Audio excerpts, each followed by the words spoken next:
Aliens spent a week torturing her until a reckless human came to her rescue. The air in the detention chamber tasted like metal and despair. Princess Azora of Aqualon hung suspended by energy shackles that stretched her arms outward. Her once vibrant blue skin now dull with exhaustion, her tentacle-like hair, normally flowing with life, hung limp around her face. 7 days. 7 days of methodical pain at the hands of Hegimon's faceless enforcers. The defense codes, Princess. The mechanical voice emerged from behind a crimson visor. Your resistance accomplishes nothing but prolonging your suffering. Commander Draith, leader of the Hegemon interrogation unit, circled her like a predator. His dark armor absorbed what little light existed in the chamber. The other mercenaries stood motionless, their identical armor making them indistinguishable from one another. Azora raised her head, her red eyes finding the commander's visor. My people will never bow to Hegemon, not while I still breathe. That, Drace said, producing a neural disruptor from his belt. Can be arranged. The device hummed to life, and Azora braced herself for another wave of agony.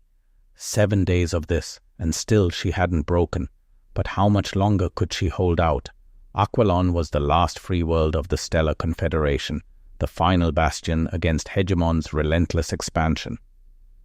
Your Highness, Draith's voice carried a hint of genuine curiosity. Why protect the dead alliance?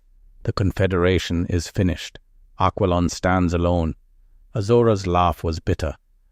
We're never alone, while free people still resist your corporate tyranny.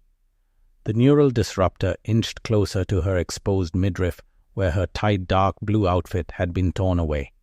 Admirable sentiment, misguided. But an explosion rocked the chamber. Alarm blared as the reinforced door buckled inward, smoke billowing through the fresh breach. Through the chaos came a hail of plasma fire, precise and devastating. 3 mercenaries dropped before they could raise their weapons. A figure emerged from the smoke, broad-shouldered, clad in tactical armor with glowing blue and orange accents. His face was human, with sharp features framed by short reddish-brown hair. His eyes locked with Azura's for a heartbeat before he spun a fire at Draith, who barely dodged behind a console. Security breach in Detention Block 7, Drace shouted into his comm. All units respond.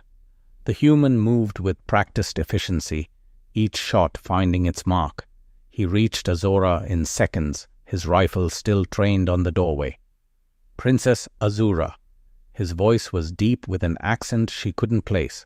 Who are you? She managed, her voice raw from screaming. Mads Rowan. He produced a device and disabled her restraints. Friends call me Rogue, former Confederation Star Fighter Corps. She collapsed into his arms, her legs unable to support her weight after days suspended. How did you? Questions later. He lifted her effortlessly, her slender form cradled against his armored chest. Right now, we need to move. This whole station is about to become a very expensive firework. Draith emerged from cover, firing wildly. You're dead, human. Both of you. Mad spun, shielding Azora with his body while returning fire. His shot caught Draith in the shoulder, sending the commander sprawling. Bastards, right about one thing, Mad said, moving toward the exit. We'll be dead if we don't reach my ship in the next 15 minutes. I've rigged this station's reactor to overload. Azura stared at him in disbelief. This is Hegemon's largest mobile fortress shipyard, and there are 30,000 troops stationed here.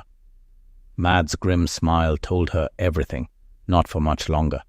They moved through corridors bathed in red emergency lighting, alarms wailing around them. Mad set her down only when they reached a maintenance shaft. Can you climb? He asked, concern evident in his eyes. Azora straightened and drawing on reserves of strength she didn't know she had. I'm the daughter of warriors, human. Lead the way. For the first time, a genuine smile crossed his face. That's the spirit, Princess. Let's get the hell out of here.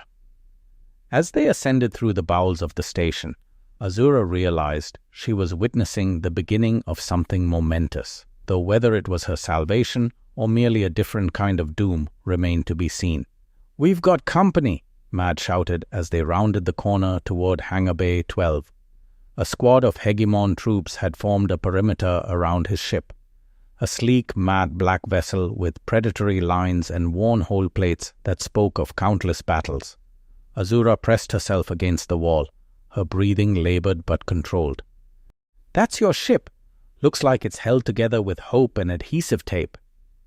"The Phantom's gotten me out of worse scrapes than this," Mads replied, checking his rifle's charge.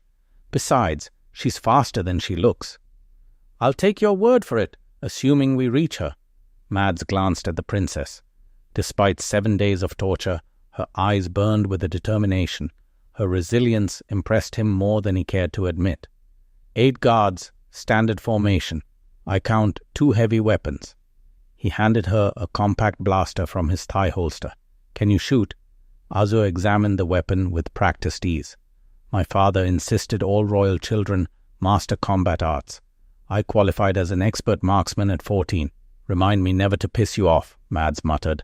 "On my mark, I'll draw their fire. You take the 2 on the left flank, then make for the ship's ramp. The hatch code is 7734. And you? I'll be right behind you, princess." He winked, the gesture so unexpected it almost made her smile. Ready? Before she could answer, he rolled into the open, firing in controlled bursts. 2 guards fell immediately. Azura moved with surprising grace despite her injuries, her shots finding their targets with deadly precision. Alarms continued to wail throughout the station. A mechanical voice counted down over the comm system. "Warning, reactor containment failure in 12 minutes. All personnel evacuate immediately." The remaining guards broke formation, seeking better cover. Mads used the opportunity to advance, his tactical armor absorbing a glancing shot to his shoulder. "Go!" he shouted to Azura, who was already sprinting toward the Phantom. She reached the ramp and punched in the code, the hatch hissing open. A heavy weapons specialist emerged from behind a cargo container, leveling a missile launcher at the ship. Mads dove forward, tackling the mercenary just as he fired.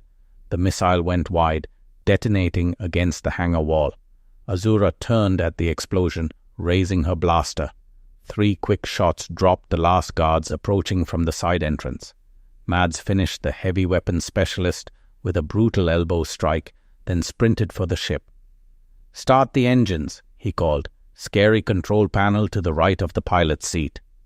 She disappeared inside. Moments later, the Phantom's engines rumbled to life, the sound building to a high-pitched whine that echoed through the hangar. Maz was halfway up the ramp when a plasma bolt seared past his ear.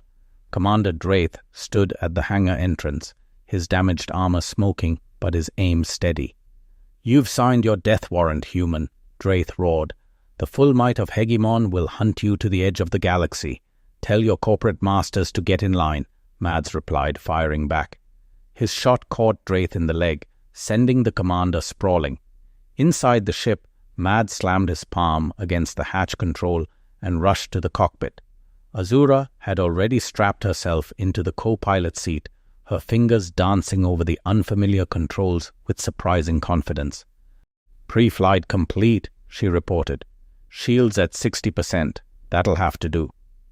Mads dropped into the pilot's seat, taking manual control. "Hang on, princess. This might get rough."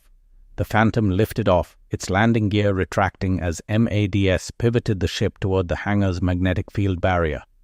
Beyond it lay the endless void of space and freedom. "They're sealing the hangar doors," Azura warned, pointing to the massive metal plates beginning to slide closed. Standard procedure, also standard for this situation. Mads punched a sequence into the weapons console. 2 missiles streak forward, detonating against the door mechanism. We making our own exit. The Phantom shot through the gap, a debris bouncing harmlessly off its shields. The vast structure of the Hegimon Fortress shipyard spread out before them, its massive bulk blotting out the stars. Warning, reactor containment failure in 9 minutes. The station's automated voice announced over all frequencies. Azura stared at the fortress receding behind them. 30,000 souls, mercenaries, battle droids, and the engineers who built Hegemon's war machines, Mads said, his voice hardening. The same machines that glassed 3 Confederation worlds, the same troops that executed civilians on Proxima 4. I wasn't judging you, Azura said quietly. My people have suffered more than most under Hegemon's expansion. Mads' expression softened slightly. We need to put some distance between USO and that station before the proximity alarm blared. 3 Hegimon interceptors had launched from a secondary hangar, their engines burning hot as they gave chase. Can this ship outrun them? Azura asked, scanning the tactical display. Not in a straight line, Mads admitted, banking the Phantom hard to port. But they don't know these asteroid fields like I do. He pushed the throttle forward, sending the ship hurtling toward a dense cluster of spinning rocks.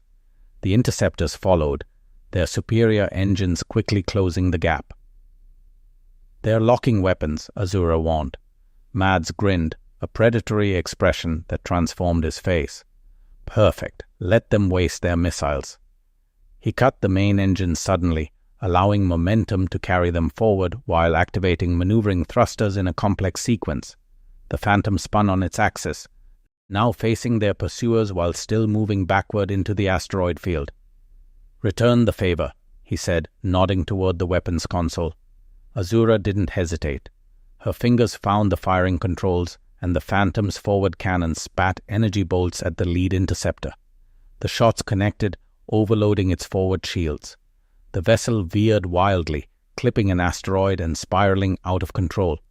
Nice shooting, Mads said, genuine admiration in his voice as he swung the ship around and accelerated deeper into the field. The remaining interceptors fired missiles that tracked the Phantom's heat signature. Madsbo threw the asteroids, using them as shields. 2 missiles detonated against the rocks, but a third stayed on course. "Brace!" he shouted, pulling the ship into a tight barrel roll. The missile streaked past, missing by meters, and exploded against a massive asteroid ahead. The detonation fractured the rock, sending fragments in all directions. One interceptor couldn't evade in time and disintegrated on impact. The last pursuer broke off, retreating toward the station. "Smart move," Mads muttered, checking the chronometer. 3 minutes until that station becomes stardust. They emerged from the asteroid field, and Mads plotted a course away from the impending explosion. In the relative calm, he finally looked properly at Azura, noting the bruises on her blue skin and the exhaustion in her eyes. "Medical kit under your seat," he said more gently. "You should treat those wounds." Azura nodded, retrieving the kit. "Where are we headed?" "Somewhere safe, a trading outpost in the Vidian system. We can resupply and figure out our next move." "Our next move?" Azura raised an eyebrow. "I assumed you dropped me at the nearest neutral port." Mats checked the rear sensors. "Princess, I just painted a target on both our backs the size of a small moon. HEGIMON doesn't forgive, and they don't forget. We're in this together now, like it or not." Before she could respond, a blinding flash lit up the view screen. The shockwave hit moments later, rocking the Phantom despite their distance. "There goes 30,000 problems," Matt said quietly. Isora watched the expanding debris field, her expression unreadable. In the beginning of 30,000 more, the Vidian trading outpost hung in space like a tarnished jewel, a hodgepodge of interconnected modules, shipping containers, and repurposed starship hulls. Once a thriving commerce hub at the crossroads of 3 major trade routes, it had declined since HEGIMON's expansion, now serving those who preferred to operate beyond corporate oversight. "Charming place," Azura remarked as the Phantom approached the docking ring. Her wounds had been treated with the ship's medical supplies, but dark bruises still marked her blue skin. "It's not pretty, but it's neutral territory," Mads replied, transmitting docking codes. "HEGIMON doesn't have official jurisdiction here." "Unofficial presence? Everywhere has unofficial HEGIMON presence these days." He guided the ship into a berth near the outpost's outer rim. "But the station administrator, Thorn, doesn't tolerate corporate enforcers disrupting his business. The docking clamps engage with a metallic thunk.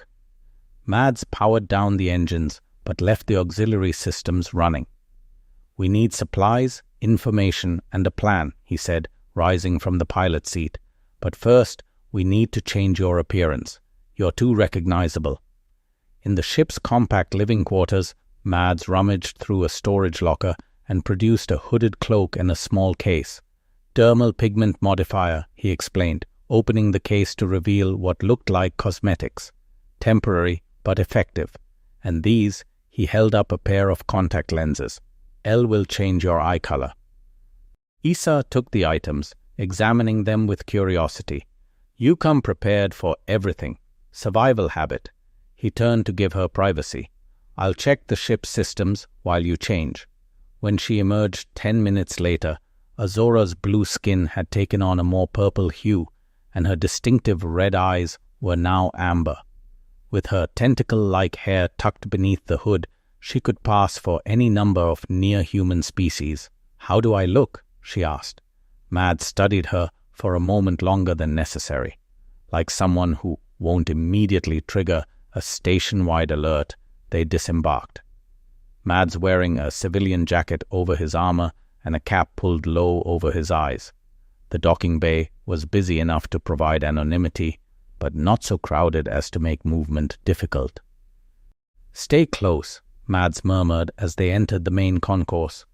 "We'll head to Thorne's office first. If anyone can tell us how hot things are, it's a him." The trading outpost's interior was a maze of corridors, market stalls, and shadowier loves. The air smelled of exotic spices, machine oil, and too many species packed into a recycled air. Azura stayed at Mads' side, her eyes constantly scanning their surroundings. They were halfway to the administrative sector when Mads suddenly pulled Azur into a narrow service passage. His hand went to his concealed blaster. "What is it?" she whispered. "HEGIMON facial recognition drones?" He nodded toward the main corridor, where small floating spheres moved through the crowd. "They weren't here last time." Yazuru's expression darkened. "They've moved faster than I expected." "Me too." Mads checked his comm device. "Change of plans. We need to find a public terminal." They navigated the back corridors until they reached a row of information kiosks. Mass inserted a credit chip and began accessing the station's news feeds. "Damn," he muttered as headlines scrolled past. "They're not wasting time." The screen displayed an alert. "Breaking terrorist attack destroys Hegimon research station or 30,000 casualties. 10 million credit reward for information leading to capture of perpetrators." Below the headline were images, a grainy security still of Mads during the rescue and a formal portrait of Princess Azora in her royal regalia. "Research station," Azora said bitterly. "They're already controlling the narrative." "That's not all." Mads has scrolled to another alert. Hegimon has declared martial law in 3 more systems, citing security concerns after the attack, using us as an excuse to tighten their grip. Azura's fist clenched. "My people will suffer for this." Mads closed the feed and removed his credit chip. "We need to move. Thorne's too risky now. He might turn us in for the reward." "Where then?" "I know someone who hates Hegimon more than he loves money." Mads led her deeper into the station's lower levels, where the lighting grew dimmer and the corridors narrower. They descended 3 levels, passing through areas clearly not meant for the general public. Twice they had to hide from security patrols. Finally they reached a nondescript door marked only with a faded symbol that resembled a stylized eye. Mads knocked in a specific pattern.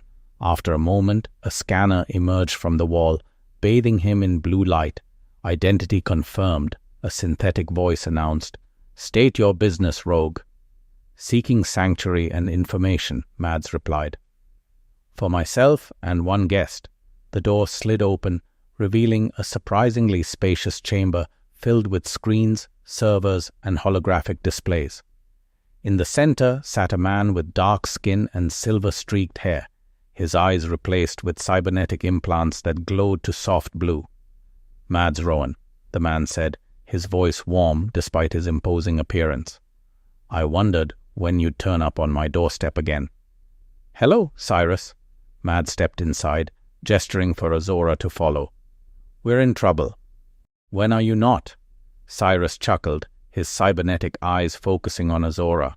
"And your companion interesting dermal camouflage, Your Highness, but my systems see through such things." Azora tensed, but Mads placed a reassuring hand on her arm. "Cyrus was Confederation intelligence before the fall," he explained. "Now he runs the most sophisticated independent information network in 3 sectors.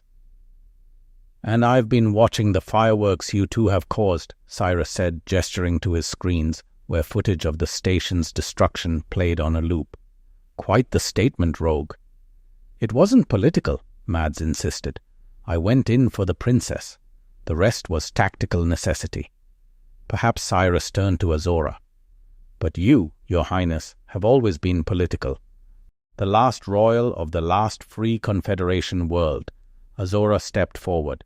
"Then you understand what's at stake. Hegemon won't stop until they control everything. I understand better than most." Cyrus tapped his cybernetic eyes. "These were Hegemon's parting gift when I refused to use my intelligence network for their benefit." He stood and moved to a central console, bringing up a galactic map with various sectors highlighted in different colors. "Hegemon is using your terrorist attack as justification for a major military push," he explained. "They've mobilized 3 battle groups toward Aquilon. Your world has perhaps 2 weeks before they arrive in force." Azura pad beneath her purple disguise. "My father's defenses won't hold against that kind of firepower. Not without the Confederation fleet." "The fleet isn't entirely gone," Cyrus said, manipulating the holographic display. "Just scattered, demoralized." Mads studied the map, his expression hardening. "You're tracking Confederation vessels, those that haven't been captured or scrapped?" "Yes." Cyrus highlighted a dozen points of light, mostly frigates and destroyers hiding in nebula or remote systems. A few cruisers, and this he zoomed in on a blinking icon deep in unclaimed space. The battleship Indefatigable Admiral Kor's flagship, Korik survived. Azur breathed, hope flickering in her eyes, with a skeleton crew and damage systems. "But yes," Mads crossed his arms. "Even if we could contact these ships, they are scattered across half the galaxy.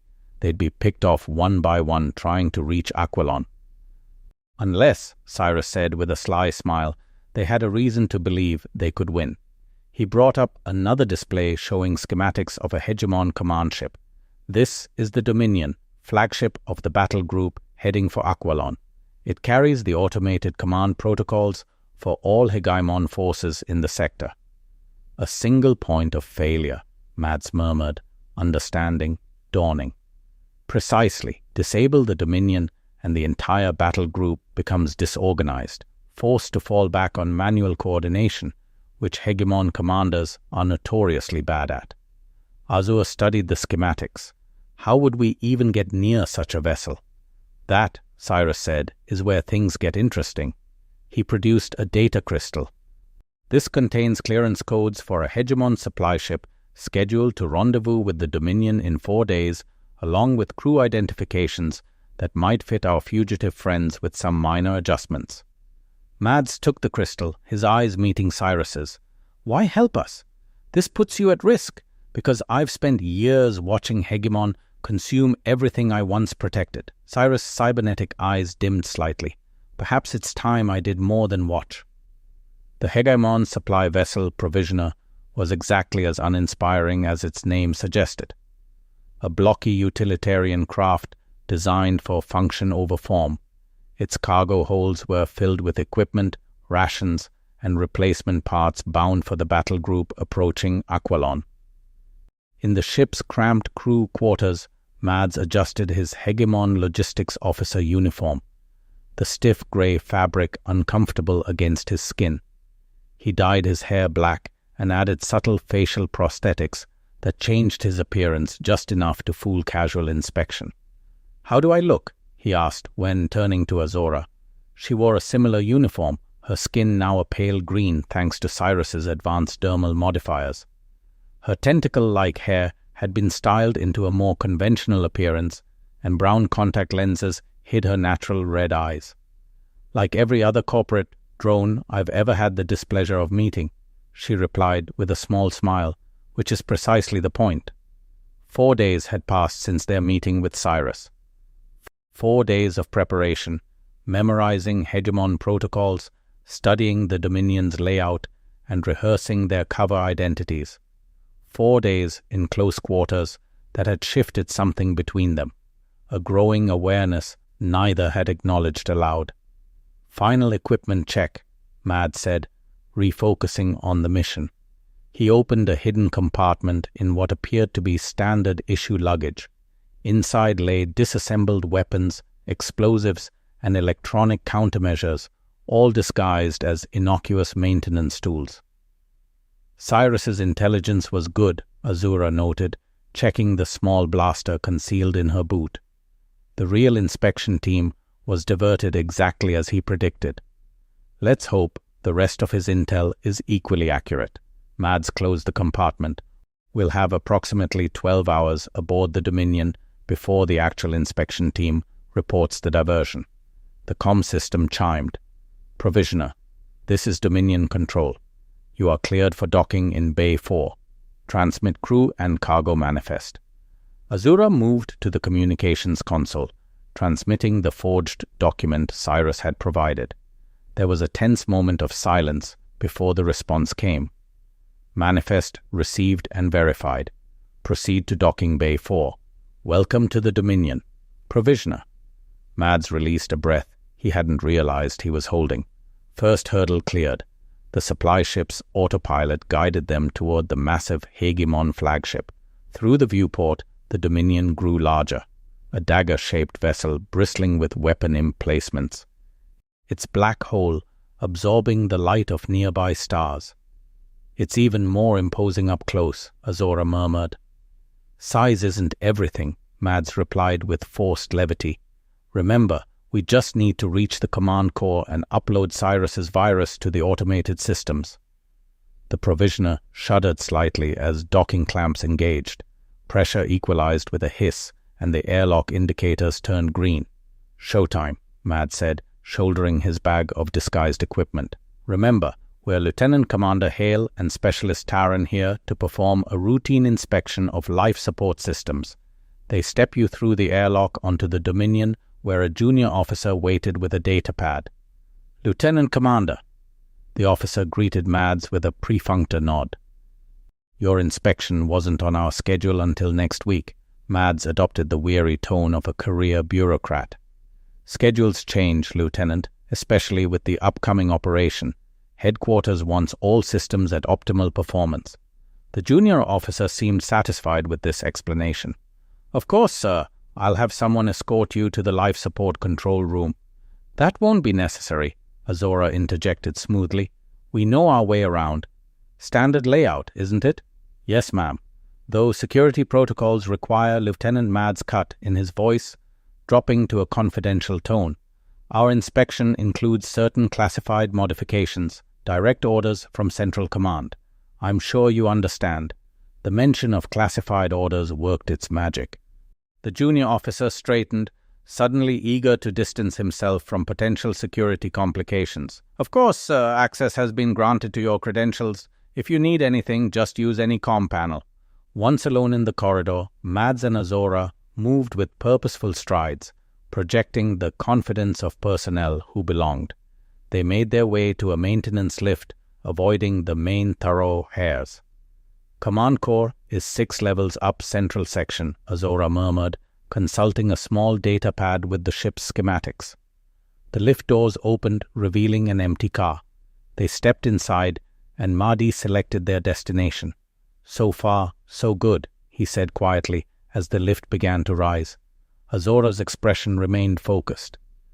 "The hard part is still ahead." The lift stopped unexpectedly 2 levels below their destination. The doors opened to reveal a Hegimon officer with commander's insignia, a tall, severe-looking man with a cybernetic eye implant. "Hold the lift," he ordered, stepping inside. Mads and Azura moved aside, offering respectful nods. The commander studied them with his cybernetic eye which emitted a faint red glow. "I don't recognize you," he said finally. "Lieutenant Commander Hale, sir," Maz replied smoothly. "Life Support Inspection Team. This is Specialist Taran." The commander's organic eye narrowed. "Inspection? I wasn't informed." "Last-minute directive, sir," Azora offered. "With the Aquilon operation approaching, Central Command wants all systems verified." The commander seemed to consider this. His cybernetic eye whirred slightly as it focused on Mad's face. "You look familiar, Lieutenant Commander." Mads maintained his composure, though his hand inched toward his concealed weapon. "I've served on several capital ships on Yinro, sir. Perhaps we've crossed paths before." The lift reached the commander's destination, and the doors slid open. For a tense moment, he continued to study them. "Perhaps," he said finally, stepping out. "Carry on." The doors closed, and both Mads and Ashura exhaled. "That was close," she whispered. "Too close," Mads agreed. "We need to move faster." That commander didn't seem convinced. When they reached their level, they moved quickly through the corridors, avoiding eye contact with passing crew members. The command core was protected by a security checkpoint manned by 2 guards. Identification, 1 guard requested as they approached.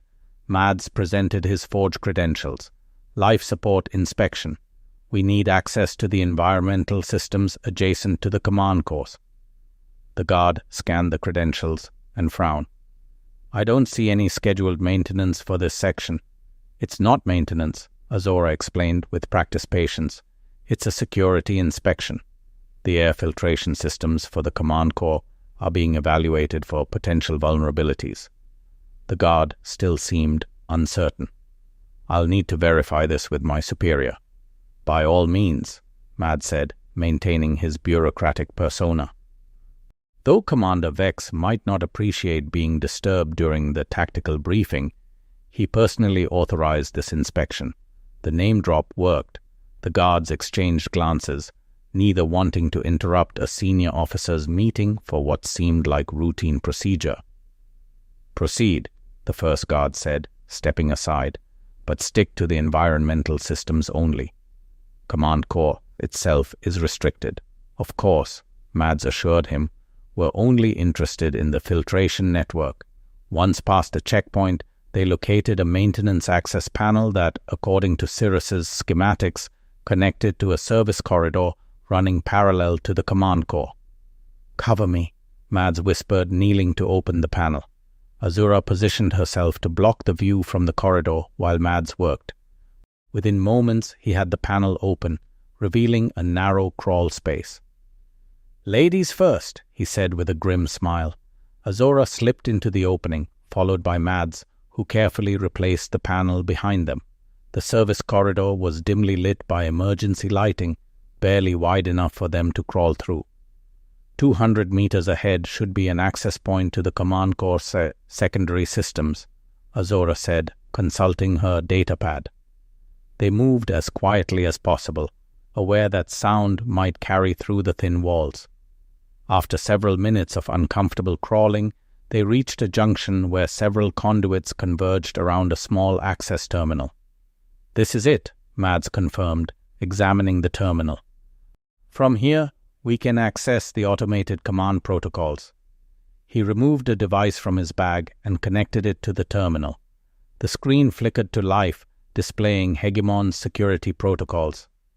"Cyrus's bypass codes better work," Azura muttered, watching as Mads input a complex sequence. The screen flashed red momentarily, then green as the security measures were overridden. Mads inserted the data crystal containing the virus. "Upload beginning," he reported. "This will take approximately 5 minutes." Azura checked her timepiece. "We've been aboard for nearly 2 hours. 10 more until our cover is blown. Plenty of time to complete the mission and get back to the provisioner," Mads said, though his tone lacked conviction.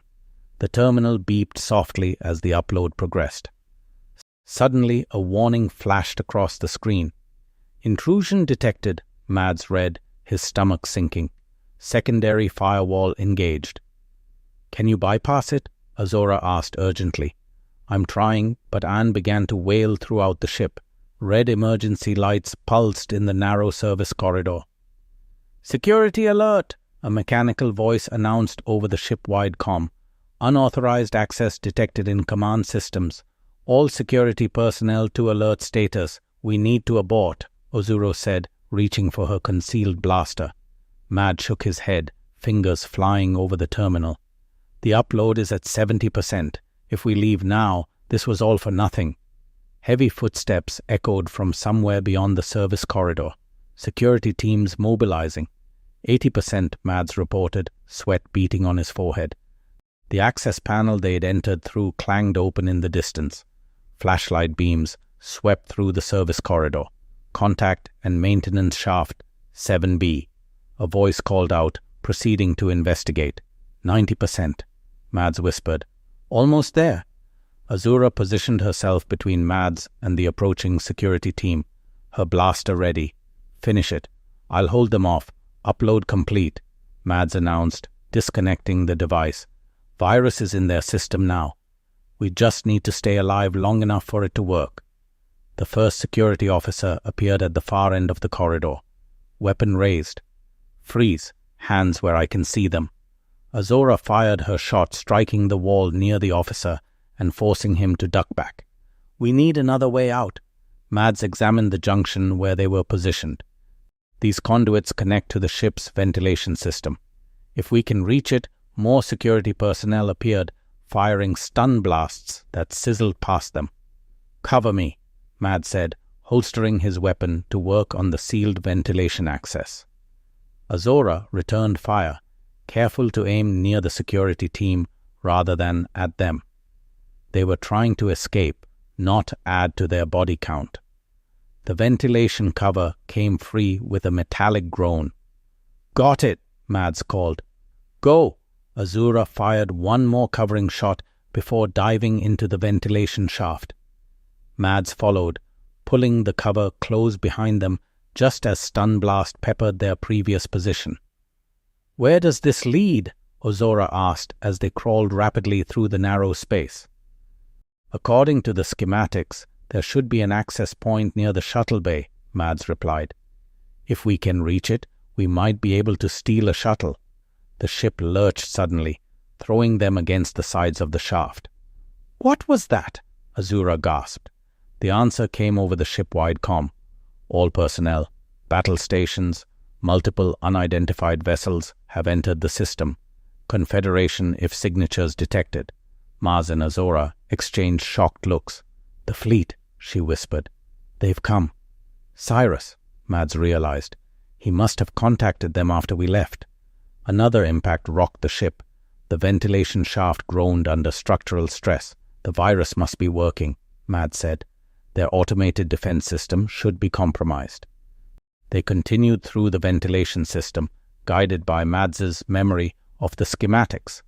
After several tense minutes, they reached an access point that, according to the plans, should open near the auxiliary shuttle bay. Mads peered through the grating. The corridor beyond was empty, emergency lighting casting everything in a red glow. Coast is clear, he reported, pushing the grating open. They dropped into the corridor, weapons ready. The ship shuttered again as another impact struck somewhere distant. Shuttle bay should be just ahead, Mads said, leading the way. They rounded a corner and froze. The commander, with the cybernetic eye, stood before the shuttle bay entrance, a heavy blaster leveled at them. I knew there was something off about you two, he said, his artificial eye glowing ominously. The famous rogue Rowan and Princess Azura of Aquilon. HEGIMON will reward me handsomely for your capture. Mads and Azura raised their hands slowly, weapons still gripped loosely. Your ship is under attack, Commander, Azura said calmly. The Conföderation fleet has rallied. Surrender now, and there needn't be further bloodshed. The commander laughed. A token resistance at best.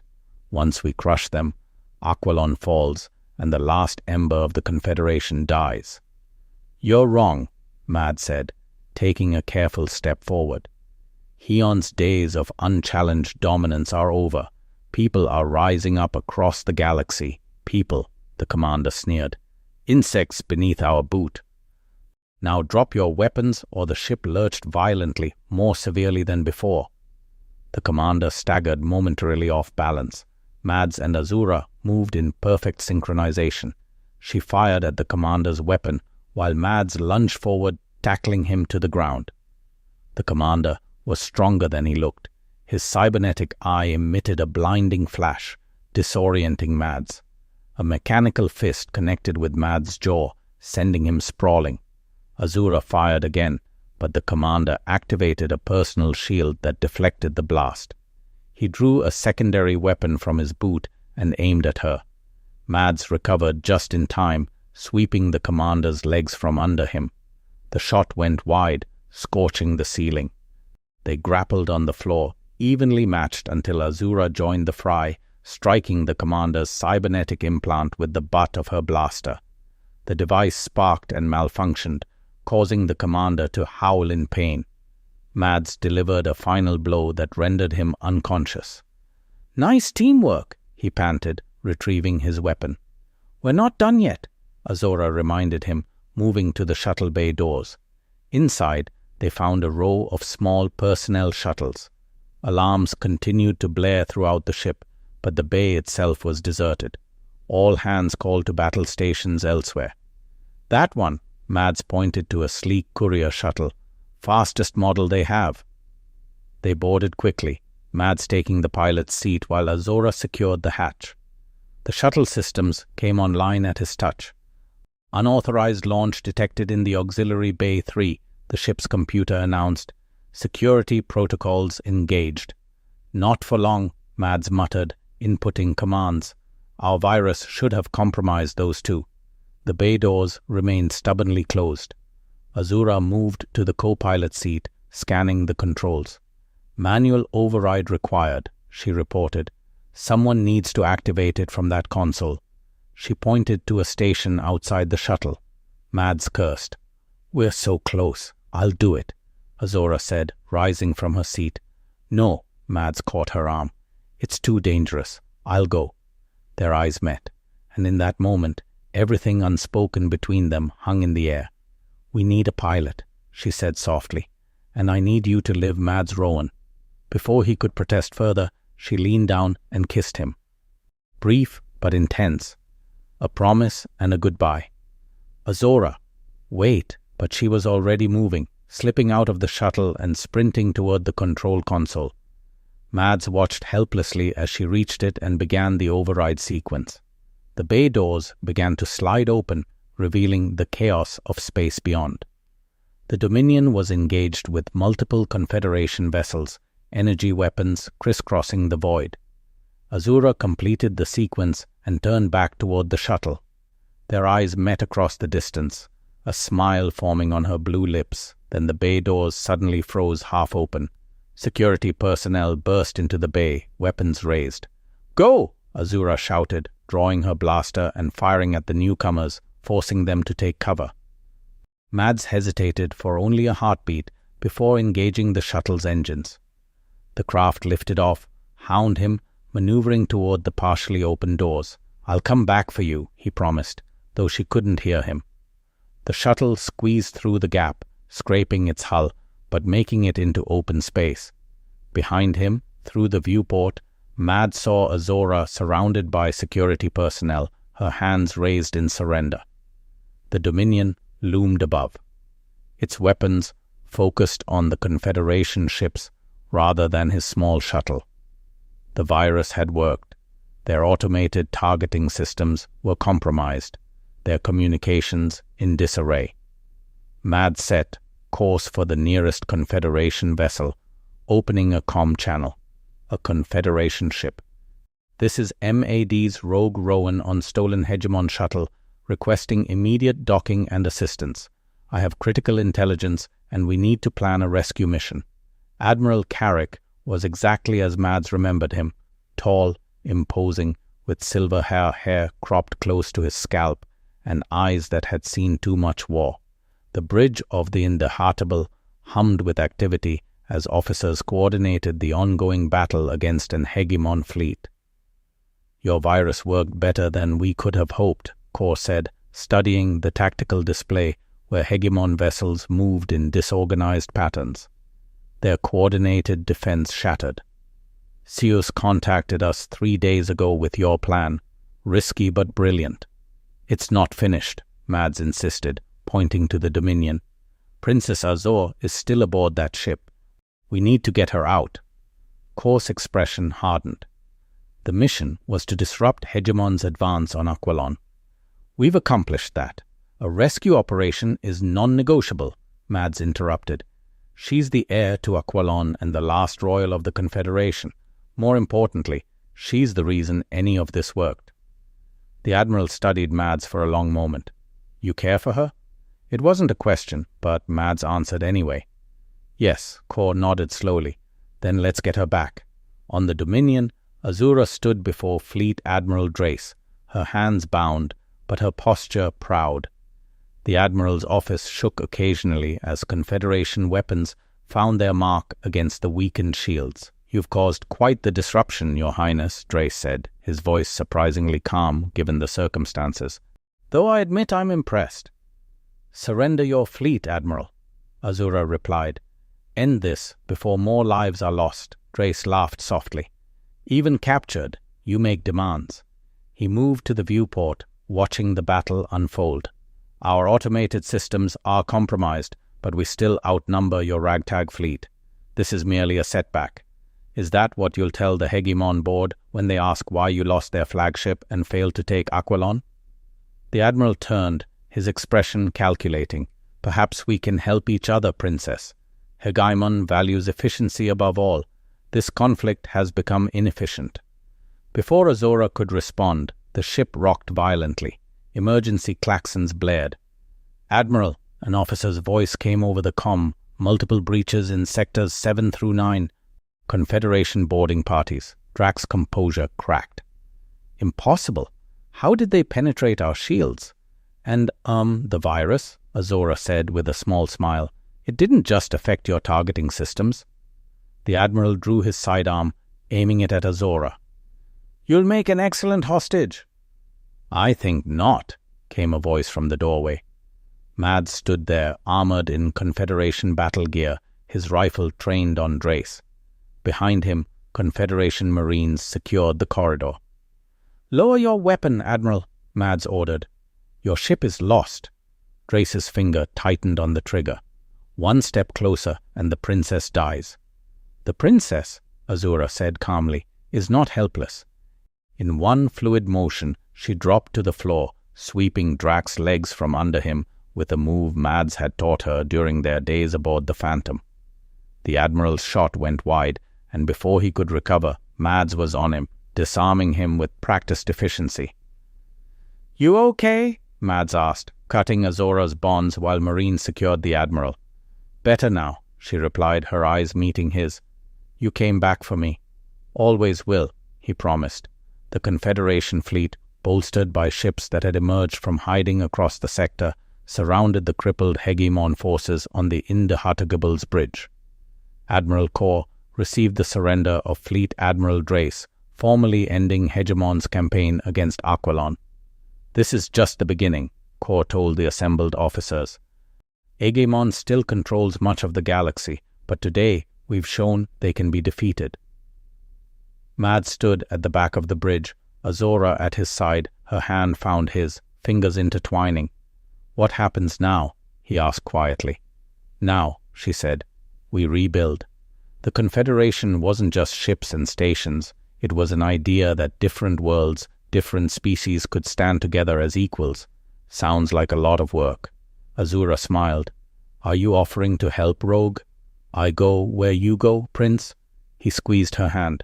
Though I'm not much for politics, we need fighters as much as diplomats. Her expression grew serious. Hegemon won't take this defeat lightly. There will be retaliation. Let them come, Mads said with the confidence that had first drawn her to him. We've shown what's possible when people stand together. Admiral Kororik approached them, interrupting their moment. Your Highness, we've established communication with Aquilon. Your father wishes to speak with you. Azura nodded. Thank you, Admiral. As she moved to follow Carrick, Mads held her hand a moment longer. I should probably make myself scarce for that conversation, not sure how the king would feel about his daughter and a human pilot. My father, Azora said with a mischievous smile, will have to accept that the princess chooses her own path and her own companions. She leaned in, kissing him briefly but tenderly. Don't go far, rogue. I'm not finished with you yet. 6 months later, the gardens of the royal palace of Aquilon bloomed with exotic flowers of every color. The capital city had been rebuilt after Hegemon's failed assault, more beautiful than before. In a secluded alcove, away from the diplomatic functions and rebuilding efforts, Mads and Azora walked hand in hand. The Confederation alliance now includes 17 systems, Azora reported, her free hand resting on the gentle swell of her abdomen. Each day, more break away from Hegimon control and Hegimon itself, Mads asked fractured. The board of directors is divided on how to respond to our victories. Some want all-out war. Others see the writing on the wall and are looking to negotiate. Mads nodded, his thumb tracing circles on the back of her hand. And us? Any word on how the council is taking the news? Azora laughed softly, that their princess is carrying a human child. There was some consternation at first, but my father reminded them that new beginnings require new thinking. She stopped, turning to face him. Besides, the medical reports confirm our child will be healthy, a perfect blend of both worlds. Mads placed his hand over hers on her stomach. I never imagined this future. After the Confederation fell, I was just surviving, fighting because I didn't know how to do anything else. And now I have something to fight for. Someone. He leaned down, kissing her with a tenderness that still surprised him. To someone soon enough. A soft chime interrupted them. Azura's communicator signaling an incoming message. The Hegemon delegation has arrived. She sighed. Duty calls. Want me there? Mads asked, though they both knew the answer. Always, though, try not to glare too much at the Hegemon representatives.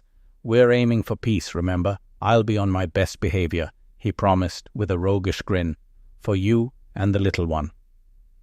As they walked back toward the palace, the twin suns of Aquilon cast their golden light across the rebuilt city. Ships from a dozen worlds moved through the sky above, not warships now, but vessels of commerce and cooperation.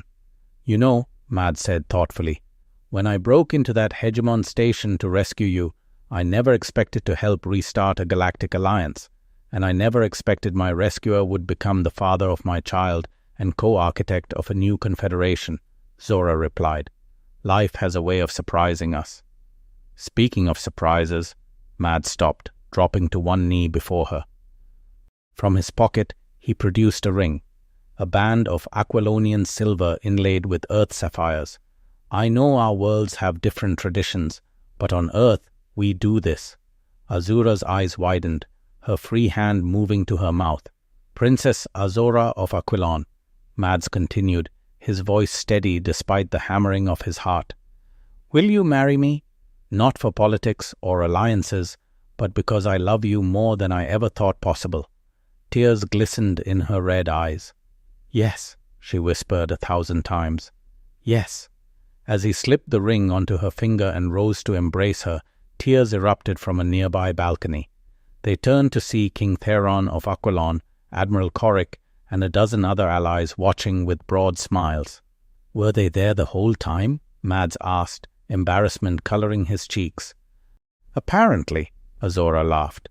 But I wouldn't have it any other way. Our story has always had an audience. Our story, Mads echoed, holding her close. I like the sound of that. Above them, Confederation ships performed a ceremonial flyover, their contrails painting the sky in celebration of a future neither of them could have imagined when a reckless human male came to rescue a tortured alien princess and found his own salvation in the process.